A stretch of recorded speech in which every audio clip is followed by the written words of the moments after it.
ಕೇಂದ್ರ ಸರ್ಕಾರದ PM ಸೂರ್ಯಘರ್ ಮುಫ್ತ್ ಬಿಜಿಲಿ ಯೋಜನೆ ಅಡಿಯಲ್ಲಿ ಪ್ರತಿಯೊಂದು ರೆಸಿಡೆನ್ಷಿಯಲ್ ಮನೆಗಳಿಗೆ ಸಬ್ಸಿಡಿ ಸ್ಕೀಮಲ್ಲಿ ಸೋಲಾರ್ ರೂಫ್ ಟಾಪ್ ಸಿಸ್ಟಮ್ ಹಾಕ್ಕೊಡ್ತಾ ಇದ್ದೀವಿ. ಇದ್ರದ್ದು ಬೆನಿಫಿಟ್ ಏನಪ್ಪ ಅಂದರೆ ಅಪ್ ಟು 3 ಕಿಲೋವ್ಯಾಟ್ವರೆಗೂ 78,000 ಸಪೋರ್ಟಿಂಗ್ ಫೈನಾನ್ಷಿಯಲ್ ಅಸಿಸ್ಟೆನ್ಸ್ ಸಿಗುತ್ತೆ ಸೆಂಟ್ರಲ್ ಗೌರ್ಮೆಂಟಿಂದ.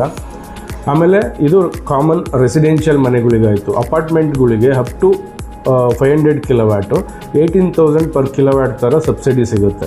It is a big opportunities for all residential and apartment owners.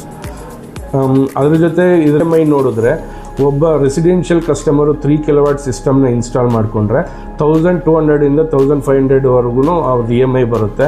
But ನೀವು ಪೇ ಮಾಡ್ತಿರ್ತೀರಿ 2,000ರಿಂದ 2,500 ರೂಪಾಯಿ ಒಂದು electricity bill. So less than your electricity bill EMI ಹೋಗುತ್ತೆ. ಆಫ್ಟರ್ 5 years ಆರ್ 10 years ಆ plant will be yours.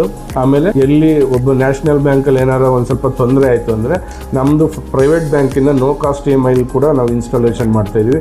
ಅದೇ ಥರ ಆಗ್ಬೋದು. ಅಪಾರ್ಟ್ಮೆಂಟ್ಗಳು ಕೂಡ ನಾವೇ ಥರ್ಡ್ ಪಾರ್ಟಿ ಇನ್ವೆಸ್ಟ್ಮೆಂಟ್ ಮಾಡಿ ಪ್ಲಾಂಟ್ನ ಹಾಕ್ಕೊಟ್ಟು ಸಬ್ಸಿಡಿ ಕೂಡ ಬರುತ್ತೆ.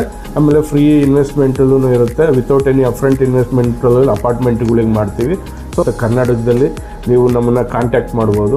ಫಾರ್ ಹೆಚ್ಚಿನ ಮಾಹಿತಿಗೆ ನಮ್ಮದು ಕಂಪ್ನಿ ವೆಬ್ಸೈಟು www.bstonsolar.in ವಿಸಿಟ್ ಮಾಡಿ.